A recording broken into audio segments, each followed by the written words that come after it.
কি হলো? রেডি হয়ে এরকম ধপাস করে শুয়ে পড়লেন কেন?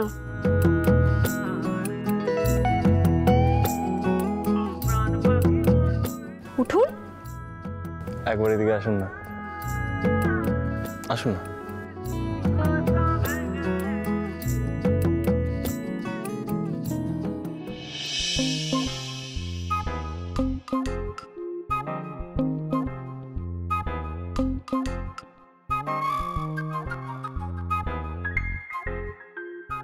বলুন। আসলে জানেন তো কি হয়েছে, মানে আপনি যখন বাথরুম থেকে বেরোলেন ভেজা চুল নিয়ে, আপনাকে না মানে আপনাকে আমি রোজই দেখছি, সব সময় দেখছি, কিন্তু তখন আপনাকে দেখে মনে হলো আমি যেন কোনো সুন্দরী মডেলকে দেখছি। মডেল? আপনি দেখুন, আপনাকে এই রেগে যাচ্ছেন কেন? আমি তো আয়নার সামনে আপনাকেই দেখছিলাম, দেখতে দেখতে ভাবছিলাম যে পান্নার রান্নার অ্যাড যদি এরকম ভাবে দেওয়া যায়। সত্যি? সত্যি বলছি। বেশ ঠিক আছে, দেখুন এখন শুধু পান্নার রান্না নিয়ে ভাবুন আর আমাকেও ভাবতে দিন। আর উঠুন না, একটা কথা আছে জানেন তো, যারা শুয়ে থাকে তাদের ভাগ্যও কিন্তু শুয়ে থাকে। কোথায়? আমি তো শুইনি, আমি তো বসে আছি। ইনফ্যাক্ট আমার ভাগ্য আমার পাশে বসে, সরি মানে দাঁড়িয়ে আছে। কেউই আমরা শুইনি। উঠুন, এখন উঠুন, কত কাজ আছে জানেন? লিস্ট করা, বাজার করা, দোকান করা, লিফলেট, আরে বাবা, হবে হবে সব হবে। আপনি তো তাড়াহুড়ো করছেন কেন? আপনি কখনো বসতে বললাম আপনি উঠে চলে এলেন? এত তরবর তরবর করেন না, যেটা ভাবলাম বলবো সেটাই বলা হলো না। তা আপনি যেটা বলবেন সেটা শোনার জন্য আমাকে ওখানেই বসতে হবে? হ্যাঁ, আমি বলেছি তাই। কেন? আপনি কে যে আপনি যা বলবেন আমাকে তাই শুনতে হবে? ও, তার মানে আপনি শুনবেন না? আচ্ছা ঠিক আছে, বলুন। হ্যাঁ, তা বিষয়টা হচ্ছে যে আমি আপনার ভূতদিম্মার উপর একটু রেগে আছি। ইনফ্যাক্ট আমি আপনার উপরেও রেগে আছি। কেন?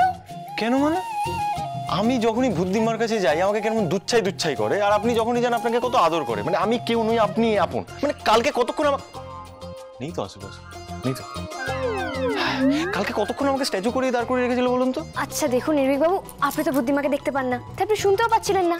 আর বুদ্ধিমা যতবার কিছু বলতে যাচ্ছিল আপনি ওনার কথা মাঝখানে কথা বলছিলেন, তাই বুদ্ধিমা রেগে গিয়ে আপনাকে স্ট্যাচু করে দিয়েছিল। আচ্ছা, তার মানে আপনি এই স্ট্যাচু করার বিষয়টাকে সাপোর্ট করছেন? আপনি জানেন কালকে ওখানে দাঁড়িয়ে আমার কি অবস্থা হচ্ছিল? আমি মুভ করতে পারছিলাম না, এখানে আমার মশা বসেছিল। দেখুন কামড়ে কামড়ে কি করেছে, এখনো লাল হয়েছে, দেখুন দেখুন। আরে আমি তো বুদ্ধিমাকে বলে আপনাকে স্ট্যাচু থেকে বের করলাম। মোটেই না, মিথ্যা কথা বলছেন আপনি।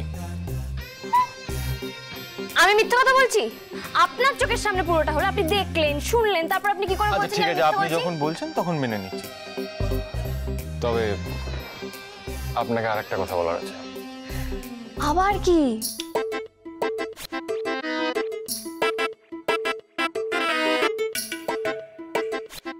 বলুন।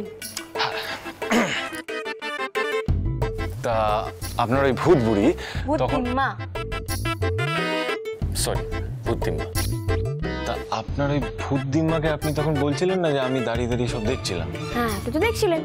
হ্যাঁ মানে আমি এটাই দেখছিলাম যে আপনি তখন কি যেন বলছিলেন, কাদের মধ্যে কি সব নেই, কোন কথার পরিপ্রেক্ষিতে বলছিলেন যে কাদের মধ্যে কি সব নেই? আসল কথা কাল কর, দুইজনে মিলে পিরিত করতে গেছিলিস আমার ঘরে। দেখুন ওটা আমাদের দুজনের মধ্যে ব্যাপার, তো আপনার না জানলেও চলবে। বুঝলাম। আচ্ছা তারপর আপনি বললেন যে আমাদের মধ্যে নাকি কোনো পিরিত ঠিরিত নেই, মানে উনি ঠিক কি জিজ্ঞেস করেছিলেন? দেখুন নির্ভীক বাবু, এবার কিন্তু আমি আপনাকে সত্যি সত্যি স্ট্যাচু করে দেবো। আপনি না খুব আজে বাজে কথা বলেন, কাজের নামে আপনি অষ্টরম্মা জানেন। আর তার থেকে বড় কথা, দুটো মেয়ের মধ্যে কি কথা হয়েছে সেই নিয়ে আপনার এত আগ্রহ কিসের? বেশ, আপনি আপনার মতো ঘরে শুয়ে থাকুন, বসে থাকুন, যা খুশি করুন, আমি আপনার কোনো ব্যাপার নেই। রেগে যাচ্ছেন কেন? বড়দা, শুনলাম বড় বৌদি নাকি ভালো হয়ে গেছে। ওই নীরুর কাছে হাসপাতাল থেকে ফোন এসেছিল, ঠাকুরের অসীম কৃপা। চল আমরা সবাই মিলে যাই, গিয়ে তোদের বৌদিকে নিয়ে আসি বাড়িতে। চল। বড়দিকে তো আনতে যাচ্ছেন, তা হসপিটালের বিল মেটানোর টাকা টাকা? হ্যাঁ, আমি তো সেইটা নিয়েই ভাবছি। এই তো হাতে কিছু টাকা আছে, আর বাকি যেটা লাগবে সেটার জন্য তো মনও আছে। কেন আপনারা নিজেদের টাকা এভাবে হাত দিচ্ছেন কেন? মানে এখন এখন থাক না, মানে বর্দি বাড়িতে আসার পরে তো তার একটু ভালো মন্দ পথ্যি লাগবে, তারপরে ওষুধের খরচা আছে, ওই টাকাটা এখন থাক। আহা সাধনা, সে কথা পরে হবে। এখন তো আগে হসপিটাল যাই, গিয়ে বিল মেটাই, নাহলে তো বৌদিকে ওরা ছাড়বেই না। আমি বিল মেটাতে কখন বারণ করলাম? বিল মেটাও, আমি বলছিলাম নিজেদের টাকায় হাত না দিতে। কিন্তু টাকা কোথায়? কেন ঠাকুরপো, ওই গয়নার বাক্স? হ্যাঁ, আরে বাবা, ওই গয়নার বাক্সটা তো এই বাড়ি থেকেই আবিষ্কৃত হয়েছে, তাহলে তো ওই গয়নার বাক্সে আমাদের প্রত্যেকের সমান অধিকার। দাদা, বলছিলাম যে আপনি বর্দির ওই বিল মেটানোর যে টাকা পয়সা আর কি ওই গয়নার বাক্সের। আরে বাবা, সেইটা তো চয়নিকের কাছে আছে। ও তো নিজের কাছে বাক্সটা রেখেছে, কিন্তু আপনি তো বাড়ির বড়, তাই না? আপনি গিয়ে ওকে বলুন যে গয়না লাগবে দিদির হসপিটালের বিল মেটানোর জন্য। মেজে বৌদি একদম ঠিক কথা বলেছে। না না, মানে জমানো টাকায় হাত দিয়ে লাভ কি, যখন অন্য উপায় আছে। ঠিক আছে, এই গিয়ে বাক্সটা নিয়ে আসছি, দেখি কত টাকা হয়। হ্যাঁ, চল চল চল। না মানে ভারী তো, তুমি একা পারবে না, তাই আমি যাই।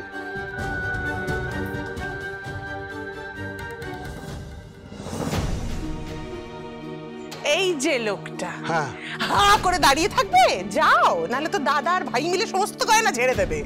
আচ্ছা সাধনা, তুমি ওই বাক্সটার পেছনে পড়ে আছো কেন বলো তো?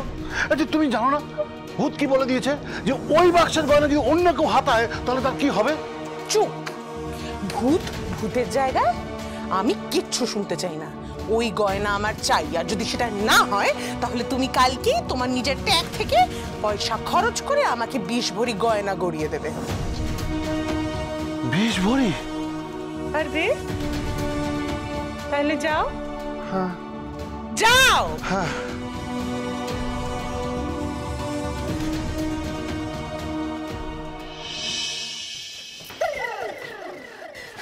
দেখি জেঠুমনি, আপনারা? তোমার সঙ্গে একটু কথা আছে। তা কথা যখন আছে তখন আমাদের ডেকে পাঠাতে পারতে, আমরাই চলে যেতাম। না না, ডেকে পাঠালে হতো না, দরকারটা তো তোর ঘরে। ও বাবা, ঘরে এসো না, ঘরে আসুন। হ্যাঁ, ঠিক আছে ঠিক আছে, আমাদের বাড়িতে আমাদেরকে আপ্যায়ন করতে হবে না। হ্যাঁ, এবারে সবকিছুই আমাদের। হ্যাঁ, আর তাছাড়া ওটা নিয়ে তো আমরা এক্ষুনি চলে যাবো, তাই এর ভেতরে ঢুকে কোনো লাভ নেই। মনু, তোর কি বলার আছে বল। আমি কি বলবো, যা বলার তো তুমি বলবে।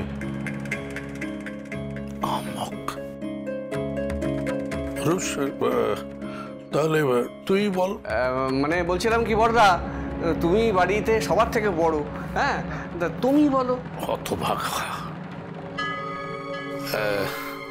ইয়ে চয়নিকা, আমি বলছিলাম যে তোমার কাছে যে বাক্সটা রাখা আছে সেটা তুমি আমাকে দাও। বাক্স? হ্যাঁ, বাক্স, পান্নালতার গয়নার বাক্স। তা ওই গয়নার বাক্স কেন লাগবে শুনি? সেই কথার জবাব দিয়ে কি তোমাকে করতে হবে? জেঠুমনি, আমরা কৈফিয়ত চাইছি না, আমরা শুধু জানতে চাইছি যে কি কাজে লাগবে। আহা, বড় বৌদিকে তো আনতে হবে। হাসপাতাল থেকে একটা ওই থানিদের মতো বড় বিল মাথায় ঝুড়ে মেরেছে, 6 লাখ। 6 লাখ? 6 লাখ তো ডাকাতি।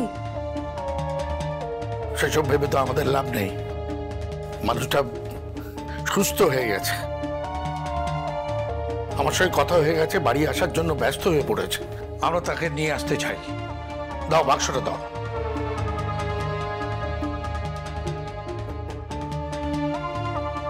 হ্যাঁ মা, দিয়ে দে, ওই গয়নার বাক্সটা দিয়ে দে মা।